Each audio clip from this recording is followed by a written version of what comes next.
Bike ride mostly எல்லாருக்கும் பிடிக்கும்னு நினைக்கிறேன். அதுவும் ஒரு டாப் ஸ்பீட்ல போகணும்னு நம்ம சின்ன வயசுல இருந்தே ஆசைப்பட்டிருப்போம். இந்த வீடியோல கிட்டத்தட்ட 650 கிலோமீட்டர்ஸ் லாங் டிரைவ் பண்ணி அதுவும் சேடில் பேக்ஸ் அண்ட் லக்கேஜஸ் வச்சு கிட்டத்தட்ட 112 கிலோமீட்டர் ஸ்பீட்ல ரைட் பண்ண வீடியோ தான் இது.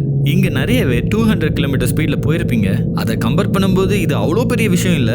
ஆனா ஒரு 150cc பைக்கை வச்சு அதுவும் பின்னாடி லக்கேஜஸ் வச்சு எப்படி நான் இந்த பைக்கை வச்சு பெர்ஃபார்ம் பண்ணேங்கிறது தான் நீங்க பார்த்துட்டு இருக்கீங்க. நான் மைசூர்ல இருந்து நாகர்கோயிலுக்கு போன லாங் டிரைவ் இது. நான் யூஸ் பண்ண பைக் Yamaha FZ-S. இது 2015 மாடல். ரொம்ப நல்ல இன்ஜின் அண்ட் கிட்டத்தட்ட 10 இயர்ஸா யூஸ் பண்ணிட்டு இருக்கேன். அண்ட் ஒரு 1 lakh கிலோமீட்டர் நான் கிராஸ் பண்ணிருப்பேன் இந்த பைக்கை வச்சு. உங்களுக்கு ஹைவேஸ்ல மவுண்டன் பார்த்துட்டு ரோட் ட்ரிப் பிடிக்கும்னா இந்த வீடியோவை என்ஜாய் பண்ணுங்க. Until then, it's bye from Gladwonders. Stay tuned.